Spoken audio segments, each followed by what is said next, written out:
The great privileges that I had was to go to my father who adopted me and pray with him to come to Christ. And he lived 15 more years before he went to heaven. I was able to pray with my mom a month before she died and went to heaven. And I prayed with my son when he was just a little boy to make a commitment to follow Jesus Christ, and now he too is in heaven. I'd like to pray with you as well, because I want you to go to heaven. And I think deep down inside, you want to go to heaven. You see, you were made for another world. You're a living soul. You're made in the image of God. And there's nothing that this world offers that's going to satisfy the deepest desires inside of you. C.S. Lewis called this the inconsolable longing, the secret signature of every soul. Meaning that deep down, we long for something more. That's why from the moment you were born, you've been on a quest. You've been searching. I was searching as a young boy. And I even looked into drugs and drinking and partying, thinking I'd find the answers there, and I didn't. And then I heard the message of Jesus Christ, and I believed. And it was when I heard that statement where Jesus said, "You're for me or against me," that I thought, well, am I against God? I don't want to be. I want to be for Him. And I believed in Jesus on that day, and I've never regretted it, and you won't either. Would you like to go to heaven when you die? Would you like your sin forgiven?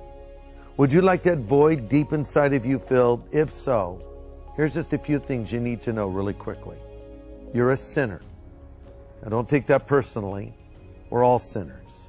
The Bible says we've all sinned and fallen short of God's glory. Every one of us have broken God's commandments, and every one of us have fallen short of God's standards. There are no exceptions.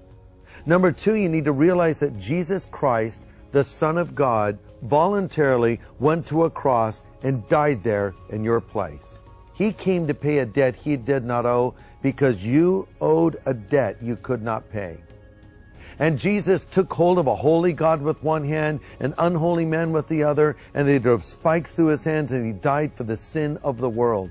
Jesus Himself said, "For God so loved the world, He gave His only begotten Son, and whosoever believes in Him should not perish, but have everlasting life." You need to know you're a sinner, recognize Christ died for you, then you need to repent of your sin. What does that mean? Well, the word repent means to change your direction. It means to be sorry for what you've done, but sorry enough to stop. Because the Bible says godly sorrow will produce repentance. And the Bible also tells us God has commanded people everywhere to repent. What does it mean? It means turn from all known sin.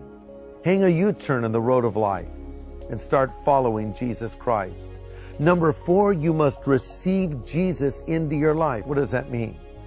It means there has to come a moment when you say, "Jesus, come into my life." I can't do that for you. Only you can do it for yourself.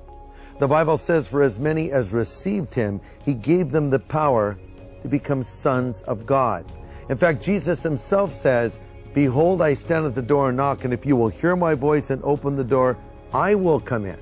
See, being a Christian isn't just following a creed.